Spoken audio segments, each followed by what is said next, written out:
For those of you who've been at the West Cork History Festival before, you may well be familiar with Eve Morrison. She is, if there's a long service medal for the West Cork History Festival, she's the first winner of it. She was at our first festival talking fascinatingly about the supernatural in recollections of the revolutionary period in a way that took us down an avenue that was completely unlike material being covered by others. She's also somebody who has valiantly, although with open eyes, moved into the discussion about Kilmichael. She wrote an extraordinary book, a book that I think will come to be regarded as a definitive account of that exchange, unafraid to engage in the controversy, but in an evidence-based way, and in one that I think is a model of how responsible history, when dealing with really controversial matters, should be done. And she's going to talk today in a way about material that has some of the same challenges to it as we reflect on trauma, democracy, and the Irish Civil War. So without any further introduction from me, I'm going to hand you over to Eve. Thank you for that very extravagant introduction, Simon. I really appreciate it, and I was delighted to be invited here again. And today I'm going to talk about trauma, democracy, and the Irish Civil War. I'm actually not going to talk that much about trauma at all. I am going to talk a lot about democracy, though.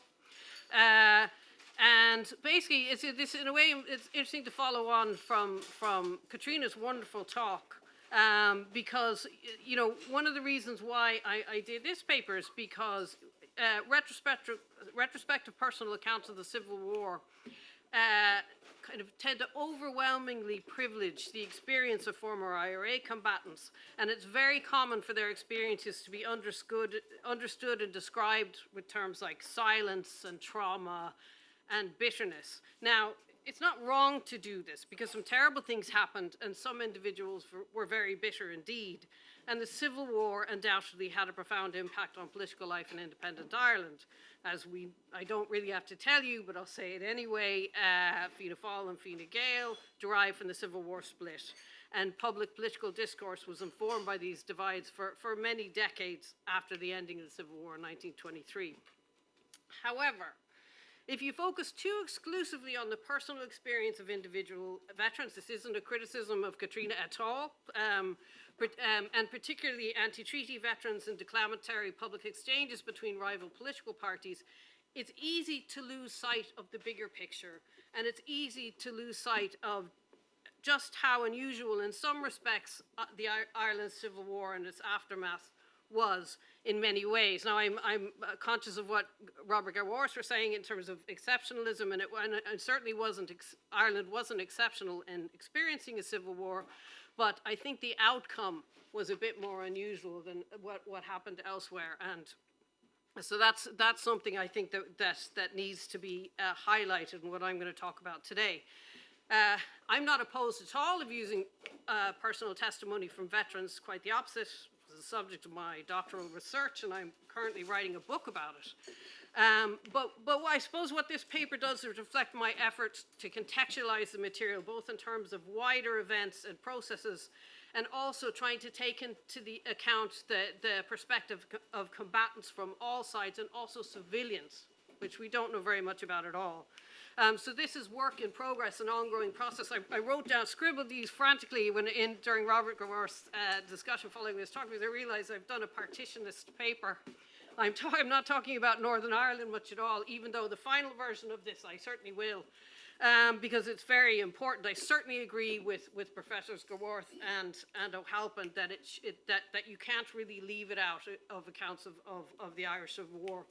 And not least because I think the outcomes in independent Ireland were possible because they were able to ring fence the violence that was going on, the ethno-religious violence that was going on in Northern Ireland, that it was kind of in a different jurisdiction. And so that was, and I actually think that was a key element in being able to reach a more kind of, more settled outcome in the South, but there was a price to pay for it. It certainly wasn't a perfect outcome, but that's certainly something to think about. But but I think, so with that going on, I'm going to talk a lot about elections, really, and about the civilian attitudes towards the Civil War, and also about the radical nationalists' attitudes to democracy. And debates about the Civil War today are much less polemical than they used to be, thank goodness.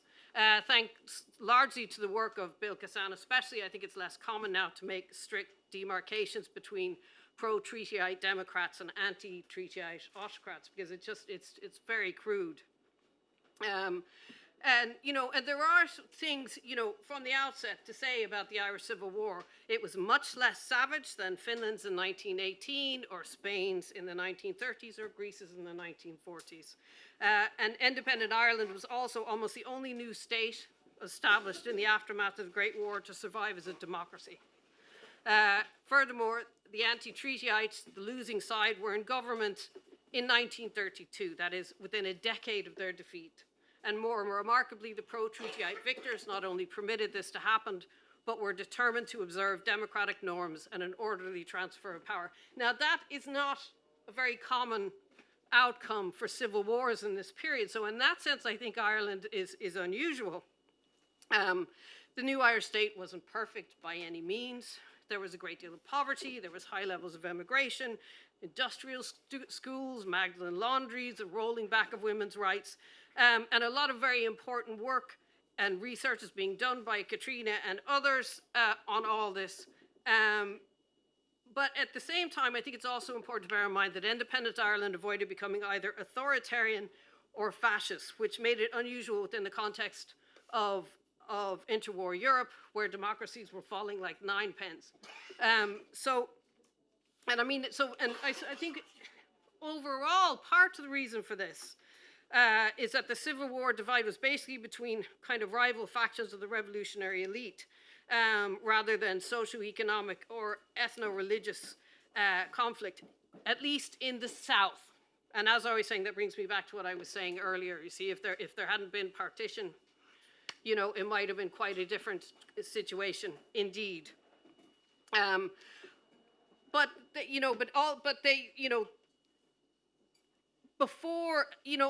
suppose before I go on to talk about the Civil War and attitudes towards democracy and representation of the people, I don't feel that I can start in 1922. I think you have to go back to the events that kind of kicked off the revolutionary period altogether, at the start which is the pre-war home rule crisis. And to get us, a sense of why all this came about. So in that period, what you have, I suppose that you have two, in terms of external events that had an important and decisive influence on what happened in Ireland, was the advent of mass politics from the late 19th century, and an increase in kind of parliamentary or representative governments, and also the Great War. I'm going to talk more about the former than the latter. Now, the language of democracy and the idea of representative governments, and which is basically that elected parliaments were the best means of representing and acting on the will of the people, was very common in both Britain and Ireland in the earliest 20th century. But there was no consensus on what that meant in practice. I mean, it was all very new. It's important to remember that. And so if you look at the whole period, say from 1911, 1912 to 24, almost all the parties in Britain and Ireland at various points swung between instituting and supporting various sorts of democratic reforms and resorting to extrajudicial and extra-parliamentary means in hopes of achieving their aims. So there was kind of swing back and forth. Now, democracy is kind of complicated. There's not one definition of it. So what I talk about, what I mean when I talk about democratization is simply the process of extending the possibilities for the political participation of people, mainly through universal suffrage, and that's how it was discussed in the period that we're talking about, and also the peaceful transfer of power in new states. So I mean, Irish and British history are still too often analysed in isolation from each other. All this is beginning to change. Certainly in the context of what I'm talking about, it's very difficult to understand why things happened the way they did without taking into account the two-island context and the dynamic between them. And so, you know, and particularly to understand how in Britain, the introduction of democratic reform in the pre-First World War period in Britain became bound up with the Irish question. To start, yeah, we have there this, it's a cartoon of John Redmond. The Irish Parliamentary Party played a deciding blocking role in the defeat of the Conciliation Bill in March 1912, which would have extended the right to vote to women in Britain and Ireland, at least those over 30 who met a property qualification. And they didn't support the bill because they were afraid that the focus on female suffrage would damage the chances of passing the Home Rule Bill, right? So already you see these two different issues becoming entwined. And the pre-war crisis over that Home Rule Bill was a product of a wider constitutional crisis fueled by clashes between Liberals and Tories in this period. Now, just so you know, the Liberals were for Home Rule, Tories were very much opposed to it, and they were dedicated to maintain what they referred to as maintaining the Union. And so what was happening is the Liberals were also trying to bring in, you know, a lot of welfare reforms and other democratic reforms in this period. If you remember, the House of Lords was, you didn't get elected to the House of Lords, you were appointed to it or you inherited your seat, right? And they had a veto over the House of Commons. And the House of Commons was the elected body. So what you have in this period is Labour and the Liberals who are trying to kind of check the House of Lords and make the House of Commons the premier body in the legislature. And basically the Tories respond to this by using the House of Lords to veto legislation in the Commons and check them. What this culminates in is the Parliament Act of 1911, which ended the Lords' veto on legislation passed by the Commons. And when they did that, they ended the last constitutional means to prevent Home Rule, right? So this is what kicks everything off.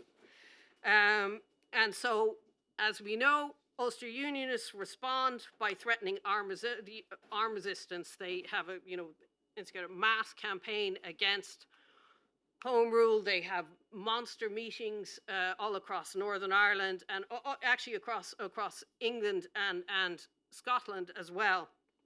And Charles Townsend says that this level of the level of popular mobilization against Home Rule in Britain has basically kind of been underestimated really by historians and underplayed. And we know from the work of historians like Jeremy Smith that leading conservatives like, you know, Bonar Law, Walter Long and others who, you know, in the face of successive defeats by the Conservatives have become kind of disillusioned with representative government generally.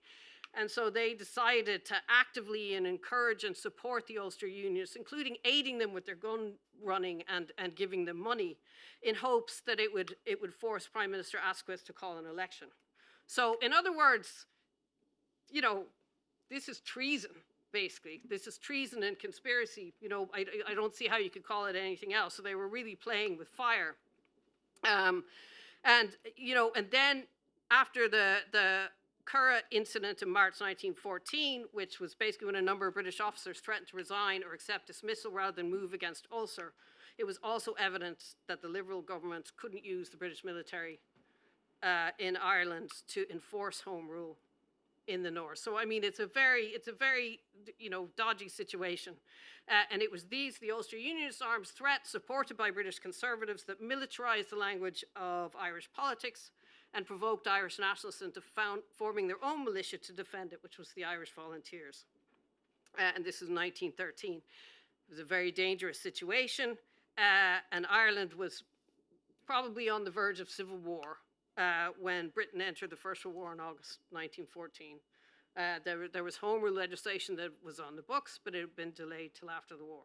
You know, basically, you know, the Great War, global conflict, kind of temporarily stopped a civil war in Ireland. It's important, and I think it's important to start with that, you know, to get a sense of the period. Now, after the armistice, the process of democratic reform kind of resurges again. So and they pass a suffrage bill, so that in December 1918, their election in Britain and Ireland was the first held under the new act that made all men over 21 eligible to vote, and finally women over 30 who met the property qualifications, and I think university graduates could as well. So the UK electorate went from 8 to 21 million, and it tripled the Irish electorate, so that it was just under 2 million. And the results, we all know the results it was a landslide for Sinn Féin and the wiping out of the parliamentary party. Now, and it's interesting, I'm interested to see what Katrina thinks of this. It's often been assumed that this expansion of the electorate, and particularly the enfranchisement of women, had fueled the vote for Sinn Féin. But what's happened in recent years, there's been a new piece of research done by economists, two in Queen's University and I think another one in America somewhere, and they basically digitized the 1911 census records and linked these constituency level demographic data from the census with electoral results, and they've kind of challenged this assumption about the impact that widening of the franchise have. So it's difficult to say exactly why people voted the way they did. But what they say is, what they found was that where women made up a greater proportion of the electorate, the Sinn Féin vote was actually lower, right? And so, and that they think, and so they've concluded from this that women were actually less likely to vote for Sinn Féin than men were. Mightn't be true, I don't know, and it might be challenged, but it's certainly very interesting. I mean, what they basically are saying is that the election results reflected a very widespread change in public opinion, most likely brought about by the Easter Rising and the conscription crisis in April 1918. So they're basically saying that we would have gotten the same result whether the electorate had been increased or not.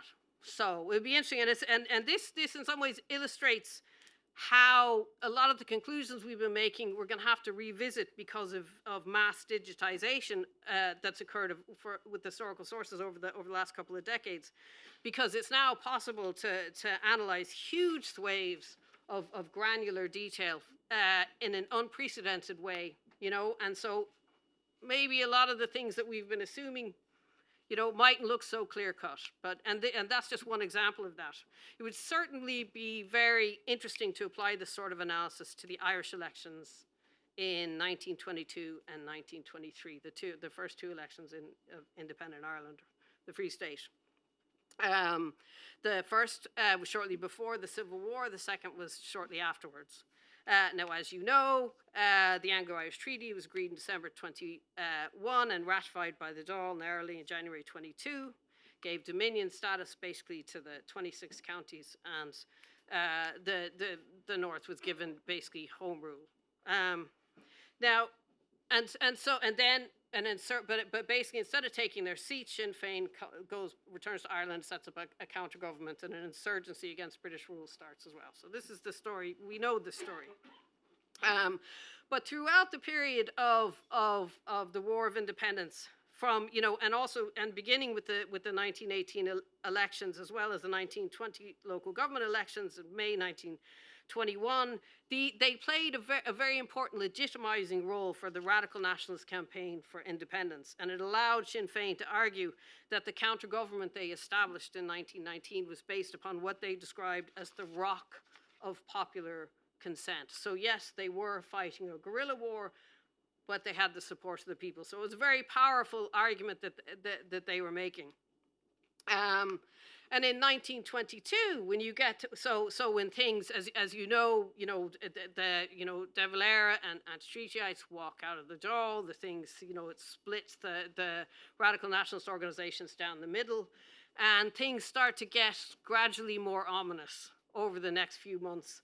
And in April, anti-Treatyites take over the four courts in Dublin. And in this period, there's a great deal of public debate as to whether the will of the people would be expressed through democratic elections or through the will of the nation as championed by self-selecting military elites. And so this is the discussions that were going on. And what's clear, what's really hard to argue with, is that the majority of the population in Southern Ireland accepted the settlement along the lines of the treaty, not because they were particularly enamored with its terms, but they preferred it to return to war. All right, they wanted peace. They were sick of all the fighting. There's a number of indicators in this. The first was the April 1922 strike against militarism. This doesn't get enough attention. I don't think that was commemorated, but it certainly should be. The Irish Congress of Trade Unions called a one-day general strike about 2 weeks after the anti-treatyites took over the forecourts. And the anti-treatyites had established the forecourts as their HQ. 75,000 workers abstained, didn't go to work that day. Railway and tram services stopped. There was no post office deliveries. Cinemas, theatres, public houses and restaurants were closed. There was no shipping from Irish ports. There was no newspapers were printed. And the union said afterwards that the action was even bigger and more widely supported the strike against conscription in April 1918. And if that's so, it remains the biggest industrial stoppage that has ever occurred in Ireland. And what's interesting is the emphasis of the speeches on this day was not so much, it wasn't pro-treaty, they were against what they called the rule of the gun. All right? They were saying violence is making life harder for ordinary people, and that it just had to stop. In other words, they were interested in peace, overwhelmingly interested in peace. And this attitude among the civilian population seems to have continued.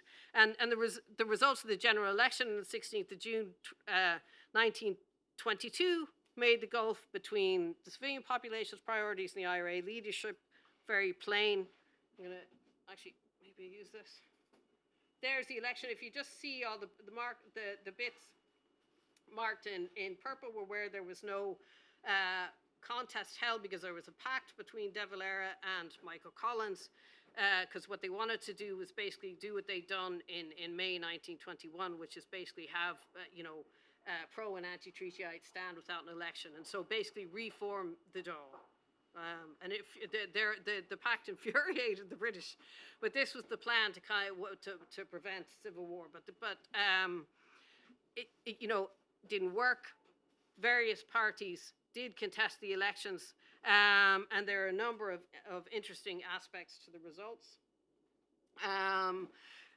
As you know, it was held under proportional representation, and Michael Gallagher, who is, as far as I know, one of the few political scientists to analyse both the first preference votes and the transfers in Irish elections, noted that the Irish electorate showed, a very sophisticated grasp of how to use their transfers and how to vote. All right, so they were already experienced Democrats. It wasn't like this was, a new process. And what is interesting is how pluralist were the results of the 1922 elections. And it's important to remember that there had been a lot of the candidates, the Labour and Farmers Party candidates, were intimidated by the IRA in some areas, and some of them stood down. Most of them didn't. But it was collectively this cohort outside of pro and anti-treaty Sinn Féin garnered 40% of the vote, and almost the same percentage supported pro-treaty Sinn Féin. And so it's important to remember that Labour and all the other parties were also nominally in favour of accepting the treaty. So as you can see, if you look at that, there's significant regional variations. In Leinster, the support for the Labour Party was especially strong. In Laois and Offaly, they garnered 47% of the vote, right? And well over 30% in Louth and Meath and Kildare and Wicklow. And it's like there's a whole series of very bitter farm strikes going on in this period. And so I think that explains some of it. It was the Labour Party's strongest ever election. They returned 17 of their 18 candidates, and the one who didn't get elected lost by 13 votes, and four candidates were intimidated out of running. If they'd run more candidates, who knows what would have happened? But I mean, their vote wasn't maintained in the 1923 election. Their vote collapsed by half. And there's various reasons put forward by this. I mean, I think probably Niamh Purcell's discussion of it is the one that I think is probably the most perceptive. She's written basically a history of the Labour Party.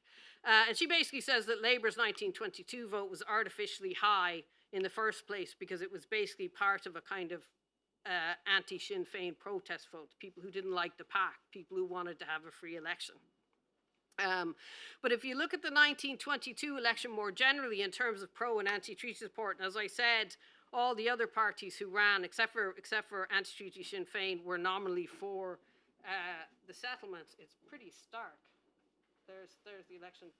If you can see that now, if you look on the pro-treaty, I'm combined total of all the parties against the anti-treaty. You can see, again, you can see some interesting variations. Dublin, 88% of the population voted either pro-treaty or for Labour or for one of the other parties.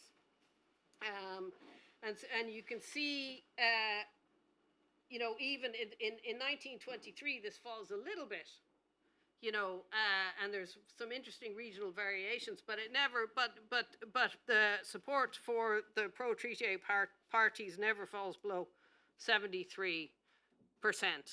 You know, this starts to change with later elections.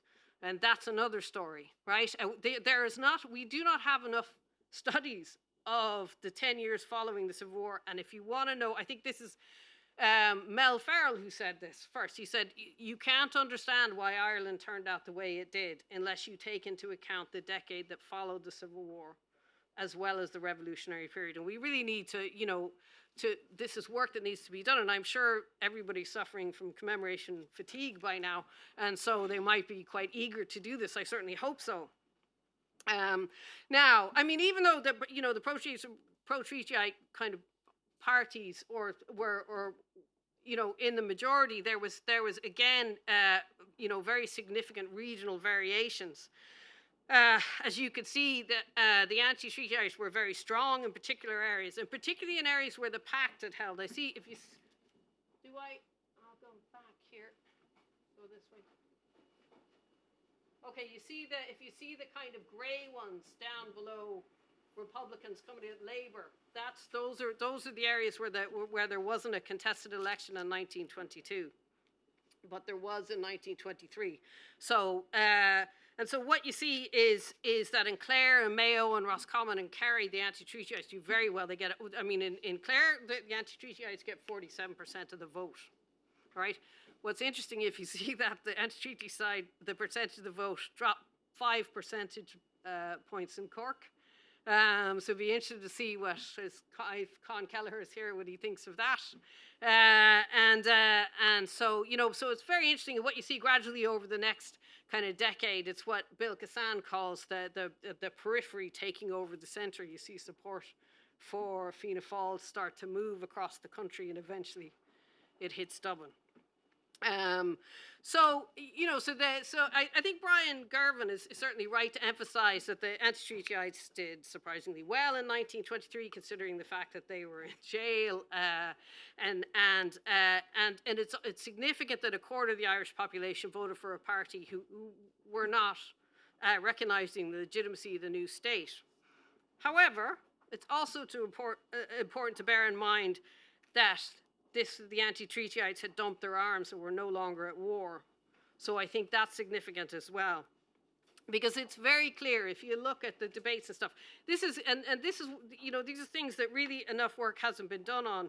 Like, there are debates in the county councils and the rural district councils and you know, across the country, all these local government bodies throughout the Civil War, right? And they're basically kind of reproduced often in great detail in local newspapers. And they are really interesting in terms of understanding people's mindset, and they're really not used enough. And now that they've digitized newspapers, it's going to be a lot easier to do that.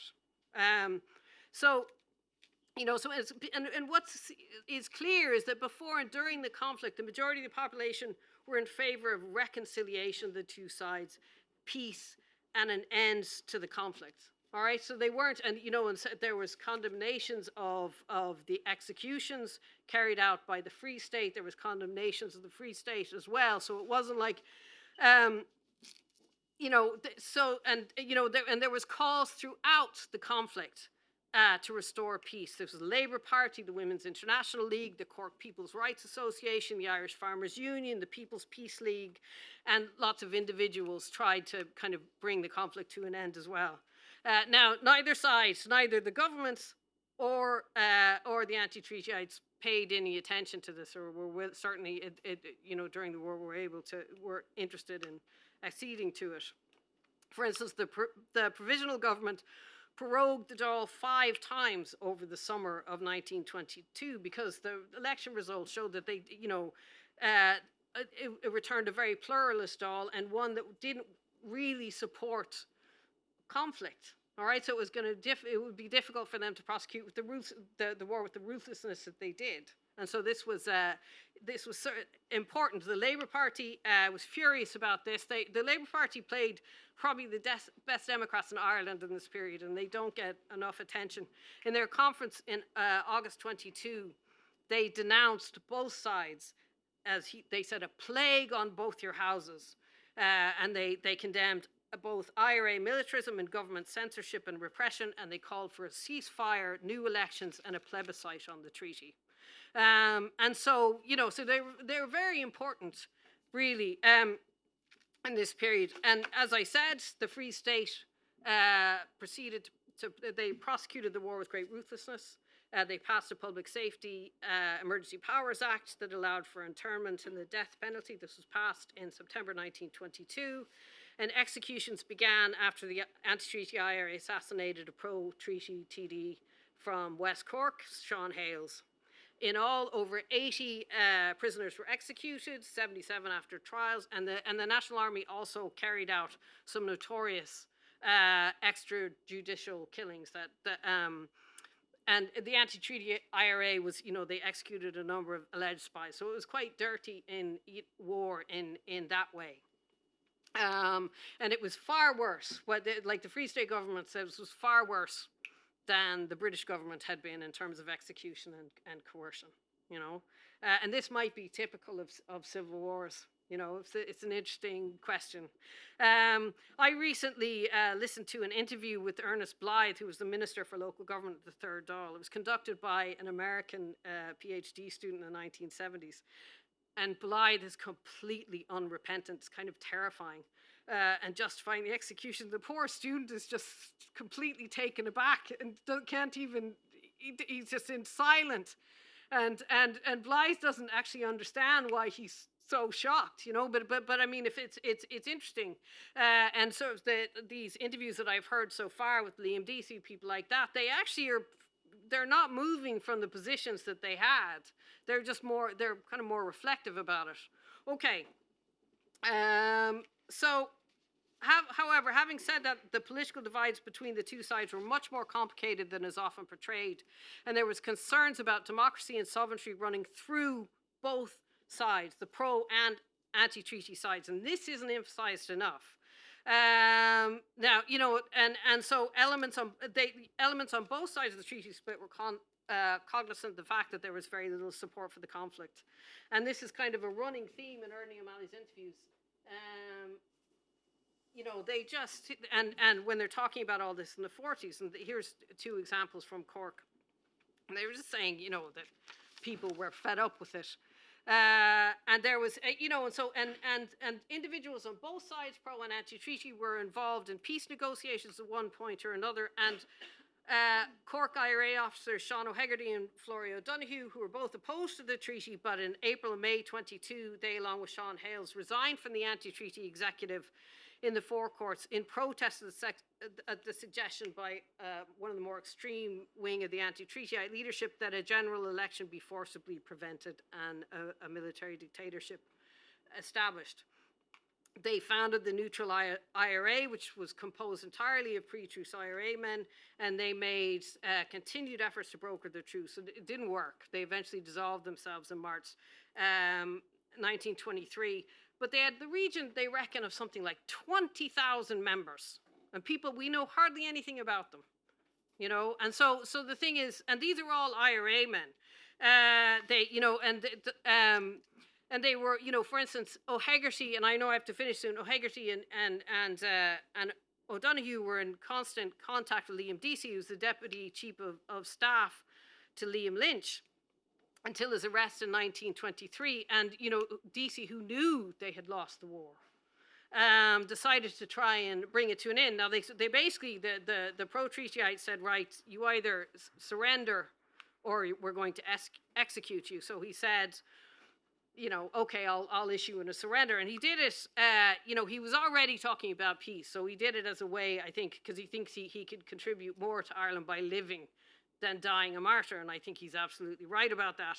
And it's important to say, like, Cork was the storm centre of the revolution during the War of Independence. It was the storm centre of peace during the Civil War. And I think that's something that should get more attention. It's something to be proud of. It's not something to be, you know, to brush under the rug. And you know, and what's interesting is his, you know, he didn't succeed in bringing it to an end then, but it had a very unsettling effect. And there was a reaction among anti-treaty prisoners when they heard about this, because they were saying, you know, they're under threat of execution when they're in prison. They were saying, okay, we have like the second in command of the anti-treaty IRA say we can't win this war. Why? What are we gonna die for if we get executed? And so there's this movement which also doesn't get enough attention, right? And so, you know, and so these are all anti-treatyites who used to be portrayed as you know, being, you know, I don't know, anti-democratic and militaristic and all this, who were actually kind of choosing, they want to choose life over martyrdom, not because they don't believe in what they're fighting for, but they, you know, if they want to die, they want to die for something that they, you know, that's worth fighting for. And attitudes on both sides towards a negotiated peace hardened as time went on. And the governments, you know, the anti-treatyites insisted that the treaty be dismantled before they'd even engage in talks. The government wouldn't accept nothing less than complete surrender by the irregulars. So it just got harder and harder.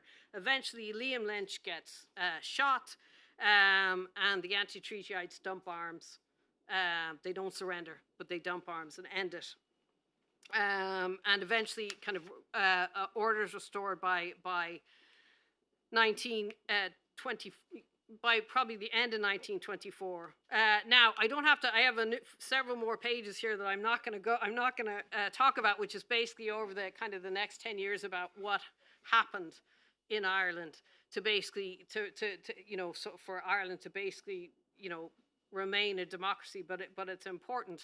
And what I will just say is that there, you know, as well as that several kind of key structural reasons facilitating the state's survival, which a couple of ones that I've mentioned, there was a series of political decisions and leadership decisions throughout that also matter. So it was a combination of the actions of individuals and kind of wider circumstances. And at key points, which Liam Deasy's actions in January 23 was one, and basically Florrie O'Donoghue throughout, they basically step back from the brink, right? And this happens in the way they basically administered the military service pensions and expanded them to include anti-treatyites as well as pro-treatyites, rather than just, because originally they were just going to basically get rid of the 1924 pension legislation because it only applied to guys who had fought in the Irish Army during the Civil War. So it would have completely destabilized the situation. And by like expanding it to include anti-treatyites instead, what it became was a way to bring in IRA men in from the cold, you know, and get to accommodate them to the state and accept it. So, and that's just one example of a whole series of things that were done. And so basically, I guess I'll just, you know, I suppose that eventually when I write my book, I'll be talking about all of this, certainly as a way of contextualizing the personal testimonies from combatants that I'll be, you know, and their kind of relationship to these wider circumstances. And also I'm looking for accounts from civilians, which there really isn't enough of. And to look at, yeah, so that's it. I'll stop there. I'm over. Okay.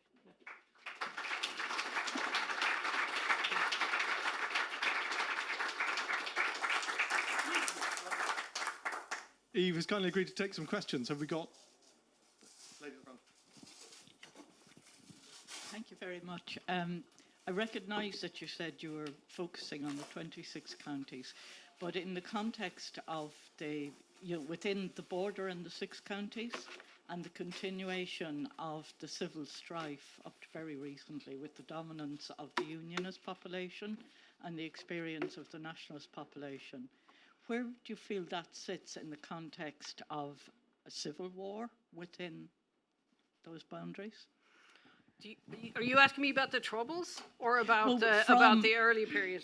The whole, like every 10 years, there'd be another resurrection of Troubles, pogroms, anti-nationalist pogroms. Yeah, we're getting a bit out of my ken here. I think it's a very good idea to kind of stick to what you know, particularly when you're being recorded and going to be put on the internet. So I mean, but what I will say, I don't think partition was inevitable, right? But I think it was very likely. Okay, so the reason why I talked about the pre-war Home Rule crisis, because the behavior of the incredibly irresponsible behavior of some of the Tories and the Conservative Party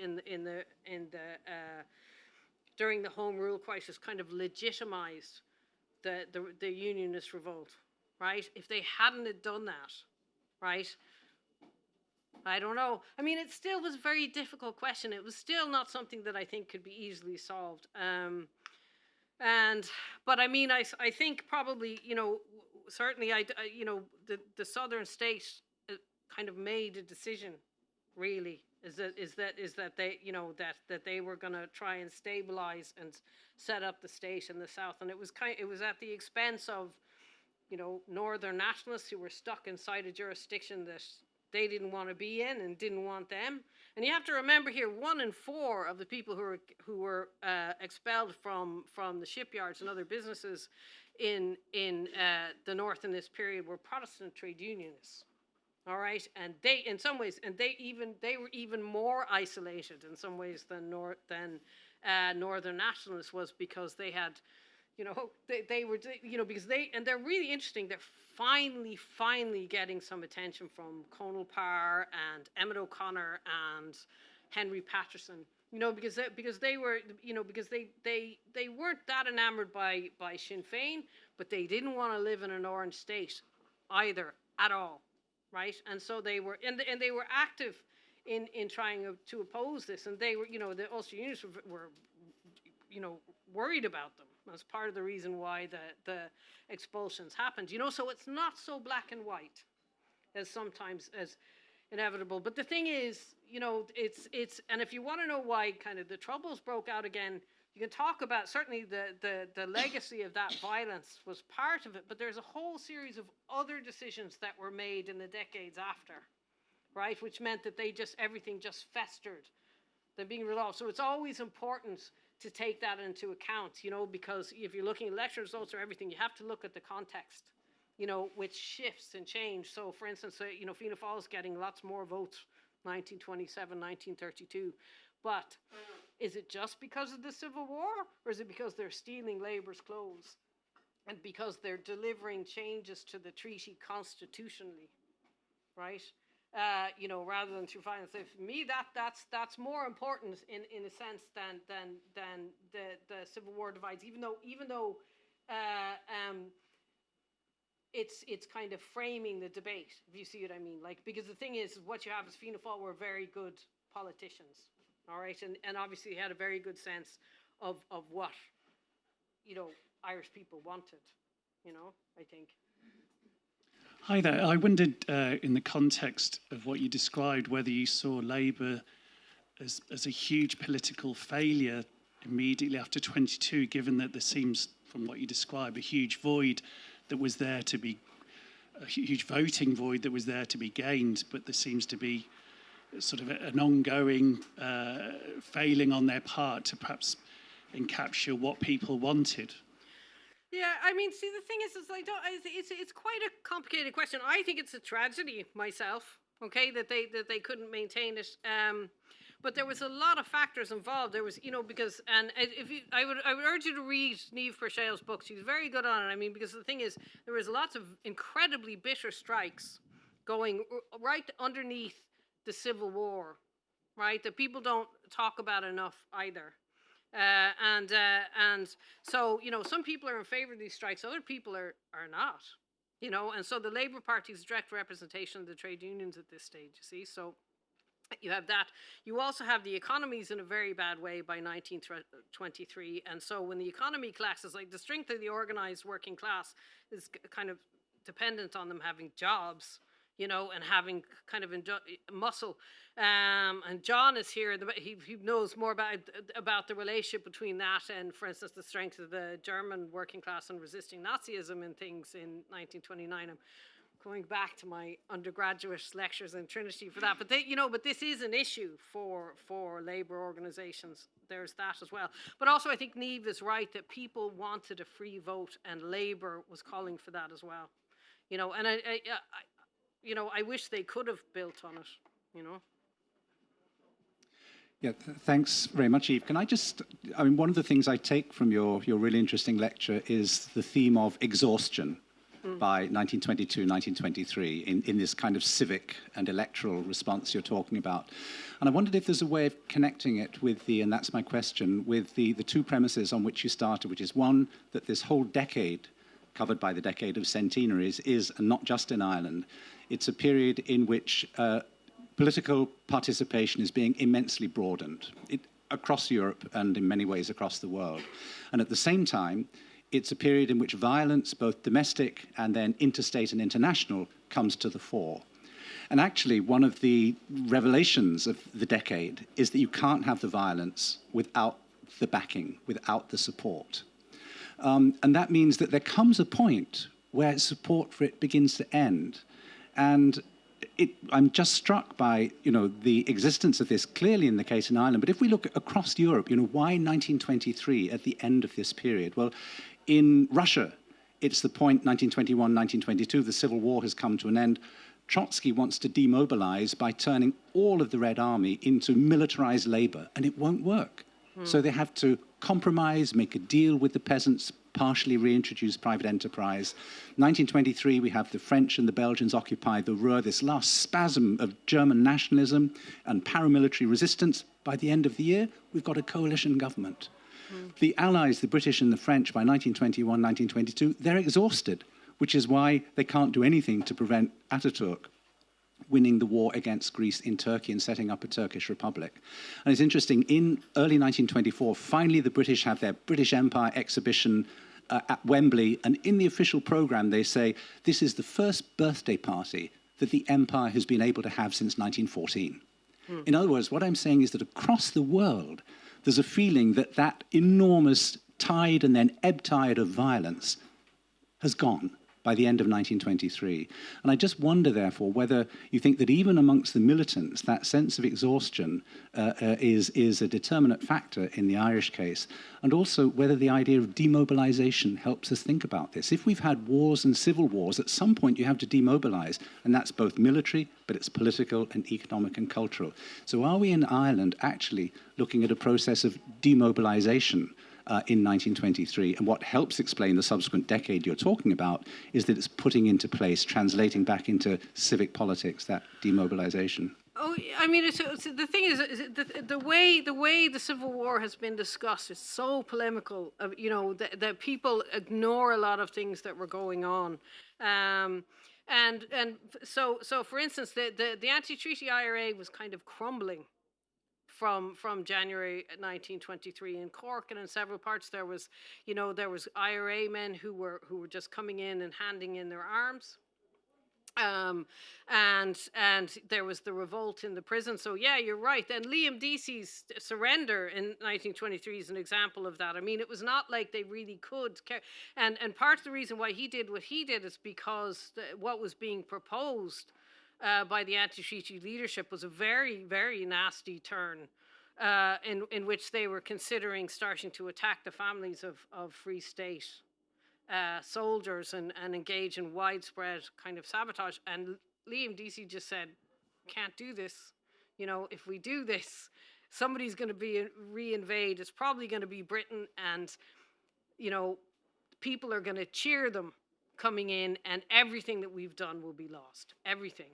Right, and so that's why he did that. So I think he's right. But and then you know, so certainly I don't think that they could have carried on. Now, having looked at Frank Aiken was was thinking for a while that the war would restart quite quickly, but he's getting all these letters from veterans saying, look, I've been on the run for 5 years, I can't find a job, I have to emigrate, so the whole thing was collapsing. And then the Free State government very wisely passed an amnesty, I think it was November 1924, right? Which basically said they weren't going to prosecute anything that, you know, any of the, you know, kind of crimes or whatever you want to call it for the violence during the Civil War. They also indemnified themselves, right? Which meant the anti-treatyites could go home, okay? And there couldn't be kind of civil cases or prosecutions. That was a very smart thing to do. You know, so as divided as Ireland was, if they hadn't done that, for instance, if you look at the North, to get back to your question, they didn't pass that legislation. There was no amnesty in the North. The criminal injuries legislation continued. You know, you could get done. If you applied for a military service pension in Northern Ireland and the authorities found it, they would take it as proof of IRA membership. This is right into the 30s, and you could be arrested. And it remained a much more unstable situation, I think, you know, because of that. So yes, I think you're right, and I think it's also that people matter. You know, people matter in terms of outcomes, even in, you know, in wars. I mean, you know, so that we have to find ways to study them. They have, you know, and kind of understand, you know, where they were coming from. Eve, sorry, just a very quick question. I don't want to keep people much longer, but there's obviously this moment when Tom Johnson in Belfast in 1907 is kind of, you know, down in Sandy Row and popular, and, you know, the riots, he's sort of very much organising there, and then we see this kind of over the next, you know, 13 years, we see the greening of Labour, right? And so in terms of Labour, has a popularity that it has a moment in Belfast in 1907, and again possibly in 1912, 1913, where, you know, Labour is making, you know, inroads into loyalist parts of Belfast, and there is this kind of things are imbalanced there as to which way the trade union movements will go. Now later, obviously, by you know the time we're talking about, you know, the Irish Labour Party is seen as ultimately belonging to this partitionist polity now. But is there anything Labour could have done? Like Johnson has a personal, he has an attachment to the North. He has connections in the North. He was popular in the North. What is Labour's policy around this period that we're talking about, so 1922-23, in terms of what to do with the North, how to try and recover at the position, perhaps, of a truly all-island Labour movement? I'm not sure they were trying, were they? I don't think they were. I mean, it was a very complicated situation. You know, and you don't want to romanticize Labour at this period too much, for instance, you know, because like old lefties like me want a workers and farmers archipelago, you know, but nobody in that period did. Hardly anybody did. The British Labour Party was very patriotic, almost all of them, and they were very wary of the Irish Labour movement for that purpose. But also, more practically, you see a lot of the you're talking about the working class in Northern Ireland were in British unions. So a very significant part of the British unions, trade unions, people were loyalists and unionists, you know, and so they can't just ignore them, you know, and so it was a really complicated situation. So where you see that kind of unity is being cut through on all sides on both islands by these sorts of nationalist conflicts and religious and ethno-religious conflicts as well, and it means that it kind of weakens the organisation of the working class, you know, in both of these areas. So in short, Ed, I don't know really. I mean, I know that they gave pretty limited support to the Protestant trade unionists who got kicked out of the shipyards. I think they could have done more for them, a lot more for them, but nobody knew what to do with them because they didn't really kind of fit in anybody's narrative. It's part of the reason why they're so interesting. And nobody knows what happened to them really. James Baird, Emmett O'Connor has just written a very interesting biography of James Baird, who ended up in Australia. You know, it'd be great to find out what happened to some of the other ones. Eve, thank you. I think we should pause there. There'll be a chance to hear more of Eve tomorrow on the panel, which John will chair. So for now, I'd ask you to thank her, and not if you value your lives, to refer to her as an old lefty. That's something that only she can do for herself. But thank you.